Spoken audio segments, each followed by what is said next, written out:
일상의 법률 정보를 낱낱이 공유한다. 법사그램. 안녕하세요. 작은 것도 놓치지 않는다. 사건이 꿰뚫어보는 광록이 변호사. 궁금한 사건은 무엇이든 물어보세요. 걸어다니는 법전 여보람 변호사. 마음으로 공감하는 소통의 아이콘 고아라 변호사입니다. 제가 요즘 이제 아기 재우고 못 봤던 드라마들을 좀 몰아서 보고 있는데요. 아름다운 세상을 이제 보고 있는데 학교 폭력을 다룬 드라마더라고요. 네, 저도 그 드라마 봤는데 학교폭력 내용 많이 다루더라고요. 근데 사실적이기도 한데 한편으론 내용이 너무 충격적이었어요. 네, 근데 요즘 보면은 드라마 같은 일이 현실에서도 굉장히 많이 발생하고 있잖아요. 진짜 청소년 폭행이나 학교 폭력 관련된 사건은 진짜 잊힐만 하면 다시 떠오르고 굉장히 문제가 되고 있는 것 같아요. 네, 근데 학교폭력 하면 중학생, 고등학생을 생각 많이 하시는데 요즘에는 초등학생들도 심각한 폭행을 하는 경우가 많다라고 하더라고요. 그래서 오늘 핫스타그램에서는 10대들의 잔혹사, 청소년 집단 폭행이라는 주제로 이야기를 한번 나눠보고자 합니다.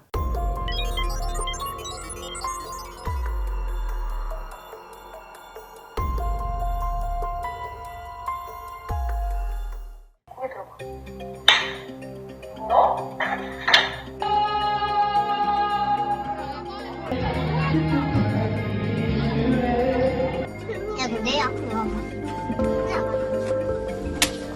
엄마, 잘못했어요. 조용히 해. 소리 좀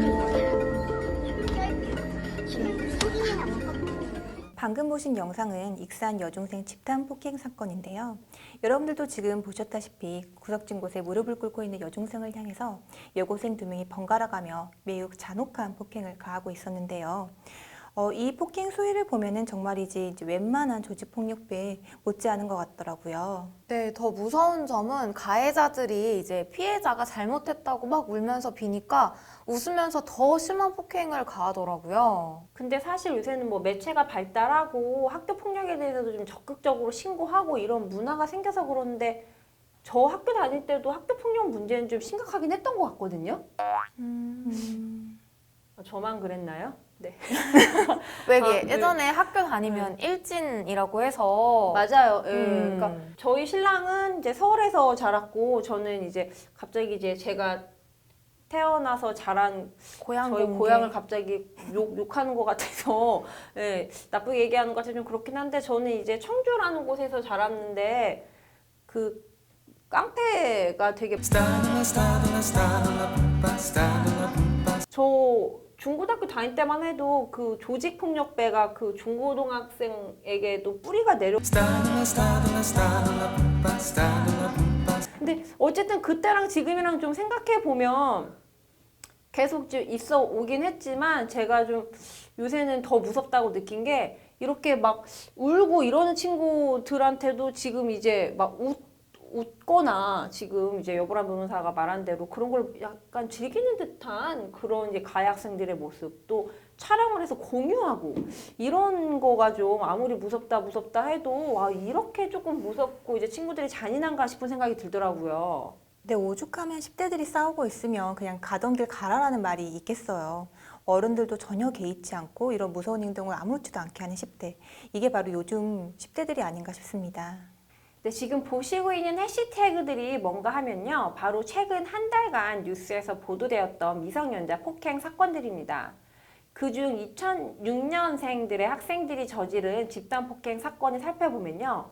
수원의 한 노래방에서 발생한 청소년들 집단 폭행 사건으로 이제 SNS를 통해 알게 된 피해자와 메신저로 친구 문제로 말다툼을 하다가 이 피해자를 불러내가지고서는 집단으로 이 피해 학생을 폭행을 한 사건이었는데요.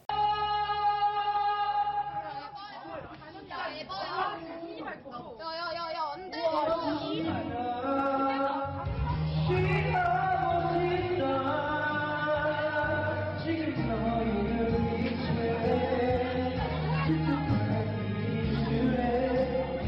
네, 해당 영상을 보면 아시겠지만 피해 학생은 이제 코피를 흘리면서 얼굴이 피투성이가 되어 있어요. 그리고 무엇보다도 충격적인 점은 피해 학생은 초등학생이라고 합니다. 네, 심지어 이제 영상 속에 그 폭행을 가한 남학생은 이제 다른 학생들이 이 피해 학생한테 폭행을 가하든 말든 간에 신나게 노래를 부르고 있는 것을 확인할 수가 있는데요. 해당 영상이 SNS 등으로 이제 확산이 되면서 청와대 게시판에는 이제 이런 가해 학생들을 엄벌해달라는 글들이 많이 올라왔다고 합니다. 그래서 뭐 하루 만에 20만 명 이상의 동의를 얻었다고 하더라고요. 이제 요새는 청소년 폭행과 관련해가지고 관련된 사건 사고가 많아서인지 세간의 관심이 굉장히 뜨거운 것 같습니다. 근데 저는 이 청소년들 집단 폭행 사건이 좀 되게 무섭고 경각심을 가져야 되는 거라고 생각이 더욱 드는 게, 제가 앞서도 말씀드렸지만 이렇게 집단으로 폭행하는 이런 이제 악행에서 벗어나서 이 친구들이 여기에 대해서 죄의식이 없는 듯한, 이제 어떻게 보면은 앞에서 이제 또래 친구가 이제 맞고 있는데 노래를 부른다거나, 이게 정말 아무렇지 않은 게 인식을 하는 것 같은 게 저는 어떻게 보면 제일 무서운 일이라고 좀 생각이 들거든요. 그래서 또 최근에는 또 이제 이 정의감 있는 고3 수험생이, 어떤 여학생이 이제 뭐 청소년 여러 명에게 괴롭힘을 이제 당하는 걸 보고 이를 말리다가 또 이제 수십 명한테 폭행을 당한 사건이 있기도 했어요.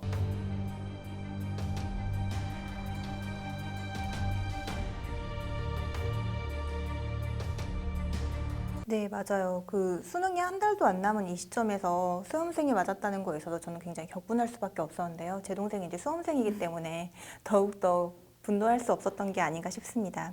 또한 이제 최근에는 이제 중학생들이 동급생 친구를 기절을 할 때까지 마구 때린 사건도 있었습니다. 이제 이로 인해서 피해 학생은 갈비뼈가 골절이 되고 손가락도 골절되었다고 하는데요. 이제 가해 학생은 이러한 폭행을 즐기듯이 카메라를 보고 뭐 V자, 뭐 오케이 이런 식의 표시를 하기도 하고요. 더욱더 공분을 살 만한 점들은 가해 학생들이 이러한 영상을 이제 SNS 단체 대화방에서 돌려봤다라고 하는 점입니다. 이게 지금 저희가 사건, 사고 이야기를 계속 하다 보면 저도 되게 문제점이다 이런 얘기를 계속 짚고 있는데, 이 공통점들이 다들 어떻게 보면은 피해자들이 찍어야 될 법한 이 영상을 나중에 이제 자료로 남아져 있으면 문제가 될 이런 영상들을 가해 학생들이 촬영하고 이거를 또 이제 보관을 하고 돌려보기까지 한다는 거, 이런 이제 공통점들이 있거든요. 그 가해 학생들이 이런 영상을 남기고, 그러니까 촬영해서 남기는 점에 대해서 이제 전문가들이 그 심리를 분석한 게 있다라고 해요. 우선 전문가들이 분석한 이유 중에 첫 번째가 이제 미디어가 발달하면서 뭐 학교나 동네 친구보다는 온라인 친구들이 많아지기 때문에 이제 SNS를 통해서 이제 온라인 친구들과 폭행을 모의하고 그 영상을 돌려보기 위해서, 이제 공유하기 위해서 찍는 거라는 이야기가 있더라고요. 네, 맞아요. 그리고 이제 폭행 영상을 촬영하는 또 다른 이유는 이제 피해 학생을 입막음하기 위해서라고 하더라고요. 아무래도 이제 피해 학생 입장에서는 해당 영상이 노출이 되게 되면 굉장히 수치스러움을 느끼기 때문에 가해 학생들이 바로 이러한 점을 노린 건데요. 결국 폭행의 증거물이 오히려 피해자를 입막음하는, 협박하는 수단으로 쓰인 셈인 거죠. 굉장히 좀 지능적으로 이런 영상물도 이용되고 있다는 거에 대해서 좀 마음이 아프지 않을 수가 없는데요. 이렇게 직접 폭행에 가담을 하지 않았다고 하더라도 영상을 찍고 유포하는 행위도 명백한 범죄라는 걸 청소년들이 좀 인지를 해야 될 것 같아요. 폭행에서 나아가 촬영까지 한다면 이건 또 다른 범죄 행위에 나아가는 거거든요. 그리고 또 많은 청소년들이 이 폭행을 당했다는 것보다 이 피해 학생들이 이 영상물이 남아있다는 것에 대해서 엄청난 스트레스와 후유증을 앓고 있다고 해요. 결국에는 이제 가해 학생들이 걱정하는 게 처벌이 아니라 또래 집단들한테 자기가 어떻게 비춰질 건지, 이걸 걱정하는 게 가장 문제인 것 같은데요.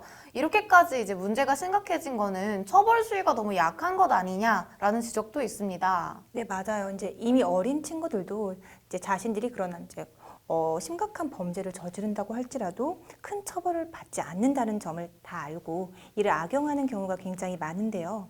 앞서 언급했지만 이제 중학생들이 동급생 친구를 이제 때려서 기절하게 했던 그 사건이죠.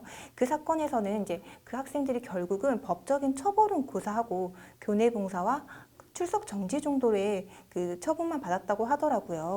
우리도 그 학교 폭력 사건 많이 진행하니까 하다 보면 사실 많이 느끼잖아요. 이게 뭐 초등학생, 중학생, 고등학생들이 명확히 알고 있잖아요. 본인들이 저 어차피 형사처벌 대상 아니잖아요 라는 말을 다들 쉽게 하고, 또 뭐 저 뭐 해도 뭐 금방 이제 뭐 이제 보호감호 처분이나 이런 걸 받더라도 뭐 저 금방 뭐 다 되니까 어차피 뭐 나중에 이거 전과 남는 것도 아니니까 저 상관없어요. 이렇게 얘기하는 친구들 보면 사실 깜짝깜짝 놀라잖아요. 맞아요. 죄의식 자체가 전혀 없더라고요. 맞아.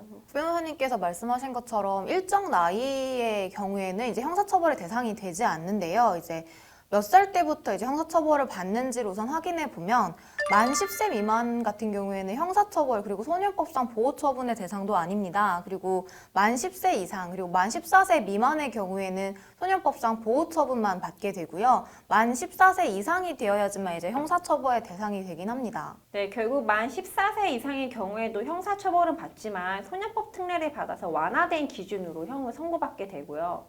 그리고 14세 미만은 형사 미성년자로 형사처벌을 받지 않는다는 형법 규정에 따라 14세 미만은 아예 형벌 적용 대상에서 제외가 되고 있습니다. 우리나라 미성년자 중에 가장 무거운 형사처벌을 받은 건 인천초등학교 살인사건의 가해자인데요.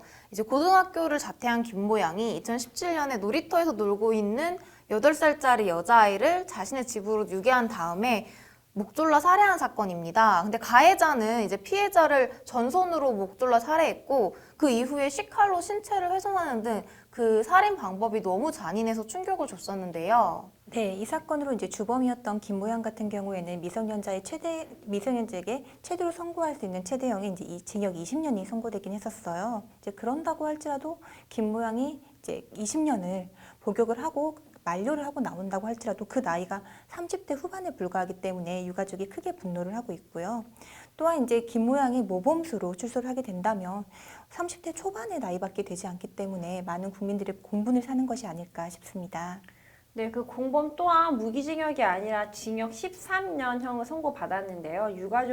유가족들 입장에서는 정말 참담한 기분이 아닐 수 없을 것 같습니다. 당시에 검찰도 법정 최고형을 구형했는데도 처벌 수위가 낮다는 이유로 이제 여론의 많은 비난을 받았거든요. 근데 이거는 법 제도의 문제이지 이제 검찰도 나름 최고형을 구형한 건데 너무 약하다라는 얘기를 들었을 정도니 그만큼 지금 법이나 제도적으로 청소년에 대한 처벌 수위가 낮다는 것을 또 다시 한번 또 생각을 하게 되는데요. 네, 근데 그런 반응도 좀 공감할 수 있는 게 사실 인천 초등학교 살인사건 같은 경우에는 10대가 저질렀다고 하기에는 너무 사건이 잔인했잖아요. 결국 이제 이런 논란들이 계속 생기자 형사 미성년자 연령을 낮추자는 개정안이 많이 발의되었고요. 현재 또 국회 계류 중이라고 합니다. 국회에서는 2017년부터 형사 미성년자 연령 낮추자는 내용을 고자로 한 소년법 개정안이 6건이나 발의됐는데요. 개정안의 주된 내용은 대부분 형사 미성년자 연령을 현행 만 14세 미만에서 만 12세, 즉 2살을 낮추자는 거거든요. 네, 그런데 소년법에서 이제 그 근본적인 목적이 청소년을 처벌하는 게 아니라 교화시키는 게 그 목적이잖아요. 그래서 형사 미성년자의 연령을 낮추는 게 대책은 아닐 거라는 생각도 듭니다. 이제 형사처벌이 능사가 아니라 이제 교화시키는 게 좀 더 중점을 둬야 되는 게 아닌가 그런 생각이 들긴 해요. 네, 아무래도 이제 그렇긴 하지만 형사 미성년자들이 저지른 사건들이 굉장히 증가하고 있는 추세잖아요. 이제 2014년부터 작년, 그러니까 3년에 이르기까지 평균적으로 매일 200명이 넘는 소년범들이 검거되었다고 합니다. 특히나 이제 살인, 강도와 같은 강력 범죄들을 이제 검거된 경우가 과반수 이상이라고 하던데요. 이와 같은 시대적 변화에도 불구하고 청소년 관련 법령은 제정된 그대로 현행까지 유지되고 있습니다. 이와 같이 청소년 범죄가 굉장히 날로 증가하고 있고 난폭해지고 있는 점, 또한 이제 범죄를 저지른 연령대가 굉장히 낮아지고 있다는 그런 점들을 고려해서 시대의 흐름과 아이들의 성장 속도에 맞춰 법령 개정이 필요하지 않을까 싶습니다. 네, 맞습니다. 근데 어떻게 보면 저는 좀 이 교화에 중점이 둬야 된다는 것도 좀 공감을 하는 게 제가 진행했던 사건을 좀 되짚어 보면은 뭐 18살인데 벌써 뭐 범죄를 저질러 가지고서는 수사받고 한 17번, 18번 이렇게 된 친구도 있었거든요. 근데 뭐 집도 굉장히 부유한 친구였고 이 친구는 이제 뭐 친구들도 때리고 물건 훔치고 막 이런 친구였는데 이제 본인이 어차피 뭐 크게 뭐 교도소 가지 않을 거라는 걸 알고 있고 어떻게든 뭐 이렇게 피해가지고 잘 될 수 있을 거라는 걸 아니까 또 요 또래들 사이에서는 야, 나 몇 번 여기 갔다 왔잖아. 소년도 갔다 왔어. 이런 게 또 한편으로 의수되는 걸로도 이렇게 과시욕도 있더라고요. 그래서 제가 그 친구를 보면서 아, 이게 정말 처벌이 능사만은 아니고 이 친구들을 교화를 어떻게 시켜야지 이제 이런 거에 대해서는 소위 이상한 영웅 심리를 좀 버리고 다시는 이런 범행에 나아가지 않게 조금 이제 성숙해질 수 있을까라는 고민을 좀 하게 됐는데, 그래서 어떻게 보면 저도 이 뭐 형사 미성년자 나이를 낮추고 뭐 처벌 수위를 강화하고 이런 게 근본적인 해결책이 되기는 어렵다는 점에 대해 공감이 되긴 합니다. 특히 이게 인권위의 반대에 많이 부딪힌다라고 하더라고요. 이제 인권위는 재범 방지나 피해 청소년들 보호에 집중해야 된다라는 의견이 지배적이라고 합니다. 결국에는 이제 청소년 처벌과 교화 어떻게 이제 이걸 방안을 마련해야 될지 이 부분에 대해서 많이 고민하는 것 같아요. 이렇게 많은 이제 대립이 발생할 때는 해외 사례들도 한번 들여다볼 필요가 있을 것 같아요. 우리나라보다 낮은 연령 기준을 적용하는 해외 사례들도 꽤 있다고 들었어요. 네, 맞습니다. 이제 선진국 같은 경우에 있어서는 이제 형사 미성년자의 연령 기준이 우리나라보다 훨씬 낮은 편인데요. 특히나 미국의 경우에 있어서는 주마다 그 연령 기준이 다르긴 하지만 이제 7세 이하를 보통 기준으로 삼고 있습니다. 즉 초등학생 때부터 형사 책임의 대상이 되는 건데요. 영국도 미국처럼 7세로 그 기준을 이제 정하고 있다가 1963년 10세 미만으로 이제 형사 책임의 연령을 상향하긴 했는데요.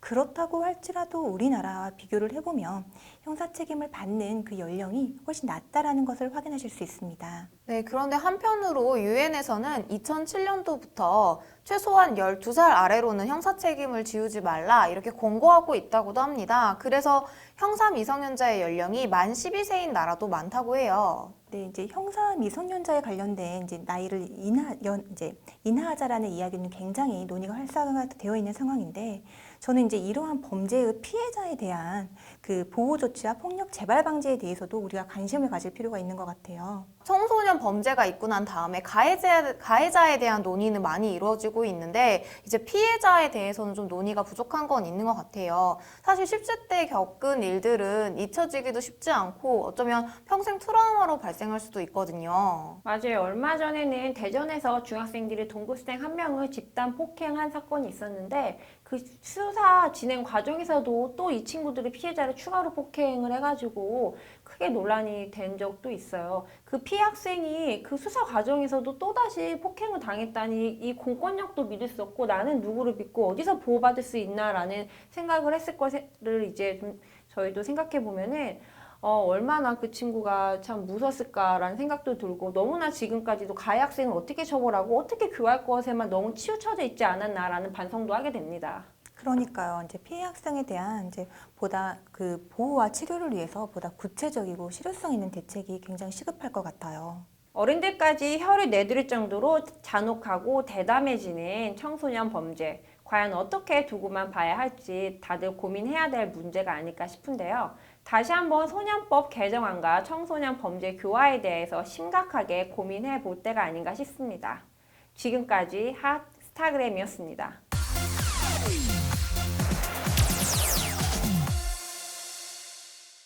네, 이번 코너는 법률방송 인스타그램에 올라온 여러분의 법률 고민을 해결해드리는 시간입니다. 네, 법률 고민 있으신 분들은 법률방송 인스타그램에 사연 남겨주시면 저희 법무법인 사나 변호사들이 성심성의껏 답변 드리도록 하겠습니다. 그럼 오늘 사연 먼저 만나볼까요? 운동을 하면서 알게 된 한 남자와 약 6개월 정도 연애를 했을 때 그 남자가 유부남이었다는 사실을 알게 되었습니다. 그 사실을 알고도 1개월 정도 더 만났지만 뭔가 죄를 짓는 것 같고 떳떳하게 만날 수 없다는 생각에 결국 헤어지자고 했습니다. 그렇게 그 사람과의 인연은 끝이 났다고 생각했는데 그게 끝이 아니었습니다. 여보세요? 대기 김하정이야? 네, 그런데 누구세요? 나 박성민 씨 장모 되는 사람이야. 어느 날 갑자기 그 남자의 장모란 사람으로부터 연락이 오기 시작했어요. 처음엔 제가 잘못한 부분도 있어 욕도 들어주고 고분고분 전화도 받아줬는데 갈수록 그 정도가 심해지는 거예요. 여보세요? 당신 지금 잠이 와? 내 딸은 너 때문에 잠도 제대로 못 자. 저기요, 지금 새벽 3시가 넘었어요. 계속 이러시면 저도 더는 못 참을 것 같아요. 끊겠습니다. 언니, 사무실 앞에 누가 언니 찾는데? 나가보니 그 장모라는 사람이었어요. 다짜고짜 저를 보더니 머리채를 붙잡고는 온갖 욕설을 하기 시작했습니다. 야, 내 전화를 끊어? 뭐? 더는 못 참아? 네가 못 참으면 어쩔 건데? 불륜녀 주제에 신고라도 하려고? 왜 이러세요 정말. 여긴 제 직장이라고요. 그리고 저도 유부남인 줄 모르고 만난 피해자라고요. 당신 사회나 단속 잘하세요. 한 번만 더 이러시면 정말 신고할 거예요. 하루가 멀다 하고 새벽 시간 가리지 않고 전화가 오는 것은 물론 이제는 회사까지 찾아와 망신을 줍니다. 그 이후로 사람들의 시선이 부담스러워 지금은 회사도 그만두었습니다. 물론 유부남인 걸 알고도 잠시 더 만난 제 잘못도 있지만 어떻게 보면 저도 피해자인데 너무 화가 나고 힘이 듭니다. 장모의 행동, 법으로 좀 막을 수 있는 방법이 없을까요? 와, 근데 진짜 스트레스 받을 것 같아요. 회사 앞에 찾아와서 막 난리치면 진짜 사정이 곤란할 것 같은데요. 나는 사연을 보내주신 분께 해결해드리고 싶지 않은 마음이 처음으로 드는. 여기 네. 알고도 1개월 알고도 일게요. 저도 이제 유부녀고 딸을 가진 엄마로서 이게 좀 일단은 아셨으면은 바로 정리를 하셨어야 맞는 게 아닌가. 네. 네, 맞아요. 얼마나 억장이 무너지셨겠어요. 이제 딸이 얼마나 밤잠을 못 자고 계속 설쳤으면은 이제 그 어머니께서 이와 같은 행동하셨을지 모르겠는데요. 사실 이제 이와 같은 행동들이 법적으로는 문제가 될 수 있거든요. 네, 맞습니다. 지금 뭐 저도 감정적으로, 심정적으로는 이제 장모님 되시는 분의 마음이 너무나도 이해가 되는데 사실 이제 세상 일이 이제 마음같이 이제 한다고 다 되면 너무나 좋겠지만 이게 또 법에 저촉돼가지고 오히려 곤란한 일을 겪게 되시는 분들도 많거든요. 그래서 이런 것들에 대해서는 지금 뭐 사연을 보내주신 분에게도 저희가 도움을 드릴 수도 있지만 또 한편으로는 지금 이런 상황에서 좀 굉장히 어려움을 겪고 계신 분들에게도 감정적으로 이런 일을 대처하셨다가는 이런 문제가 불거질 수 있다는 점을 좀 같이 참조하실 수 있으면 네, 좋겠어요. 네, 근데 지금 장모의 행동이 좀 격하긴 하잖아요. 이런 부분이 좀 법적인 문제가 된다. 이런 부분을 제가 설명드리면 좋을 것 같아요. 네, 맞습니다. 일단 매일같이 시간을 가리지 않고 전화하고 문자로 폭언하고 이러시는 것은 협박죄가 네, 성립될 수 있습니다. 또한 또 공포심이나 불안감을 유발하는 문헌, 음향 등을 반복적으로 상대방에게 도달하게 하는 행위는 정보통신 이용 촉진 및 정보보호 등에 관한 법률 제74조 위반 행위에 해당하거든요. 네, 또한 이제 머리채를 잡고 이로 인해서 다치셨을 때는 이제 상해죄 내지는 폭행죄까지 성립이 가능하고요. 또한 이제 회사를 찾아가서 많은 사람이 있는 데서 이제 부정행위에 대해서 이제 모든 걸 터놓고 이야기하셨을 때는 이제 명예훼손죄 내지는 욕설을 하셨을 때는 모욕죄까지 성립할 수가 있습니다. 이 일로 인해서 이제 상담자께서 이제 회사까지 관두게 됐다라고 하셨는데, 근데 이걸 이유로 이제 장모에게 뭐 재산상의 손해배상 청구를 청구하는 건 좀 쉽지 않아 보여요. 그리고 위자료 정도 이제 정신적인 손해배상을 청구할 수는 있는데, 지금 알고도 1개월 정도 더 만나셨다라고 하셨기 때문에 그 상대방 배우자, 박성민 씨 배우자로부터 이제 위자료 청구 받으실 수 있거든요. 그렇게 될 경우에는 이제 위자료 청구도 실익이 없기 때문에 그런 점을 좀 고려하셨으면 좋겠습니다. 네, 다만 이제 그 장모라는 분이 계속적으로 회사를 찾아오신다거나 그 사연자분을 계속적으로 쫓아오신다고 한다면 민사적으로 이제 접근 금지 가처분을 고려해 보실 수도 있는데요. 보다 이제 시급하게 이와 같은 조치를 취하고 싶으시다면 먼저 경찰서에 폭행죄 내지는 협박죄 등으로 이제 고소를 하시고 그 피해자 보호 명령을 신청하실 수도 있습니다. 네, 근데 지금 이런 사안 같은 경우에는 이제 민사상으로 소송을 제기하시는 경우에는 여보란 변호사가 설명했듯이 지금 오히려 이제 그 부인으로부터 위자료 소송을 당하실 수 있는 상황이시거든요. 그러니까 뭐 이제 본인의 정신적 고통이 있다, 회사도 그만두게 됐고 이제 사람들 앞에서 모욕과를 당해서 내가 괴롭다고 이제 법원에 손해배상 청구를 하시는 거는 제가 봤을 때는 이렇게 현명한 대처 방안은 아니실 것 같아요. 이제 힘드셔도 이제 좀 뭐든지 좀 법적으로 해결하는 것이 변호사로서도 다 이제 좋지만은 않다라는 것도 좀 말씀을 드리고 싶고요. 그래서 정리를 좀 해보면 지금 저희가 민사상으로 뭐 손해배상 청구를 할 수도 있고 접근금지 가처분 신청을 할 수도 있다 이런 것들을 안내해 드렸는데 손해배상 청구 같은 경우에는 여보란 변호사께서도 설명을 했듯이 오히려 지금 그 이제 교제하셨던 그 남자분의 아내로부터 위자료 소송을 당하실 수 있는 개연성이 몫이 크거든요.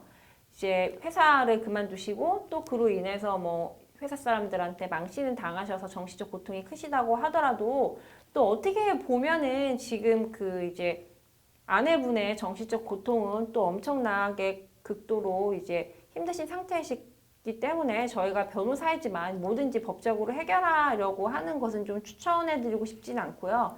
다만 이제 그럼에도 불구하고 장모님께서 이제 좀 수인 한도를 넘을 정도의 폭행과 폭언을 하신다면 그 부분에 대해서는 저희가 좀 전에 설명드린 대로 형사적으로 대응하시는 것도 참조해 보시면은 네, 좋을 것 같습니다. 네, 만약 법률 고민 있으시면 저희 법률방송 인스타그램에 사연 남겨주세요. 저희가 그럼 성심성의껏 답변 드리도록 하겠습니다. 네, 청소년들에 대한 폭행 이야기부터 여러분들의 사연까지 함께 해본 법스타그램. 오늘의 순서는 여기까지입니다. 그럼 저희는 여기서 인사드릴게요. 일상의 법률 정보를 낱낱이 공유한다. 법스타그램!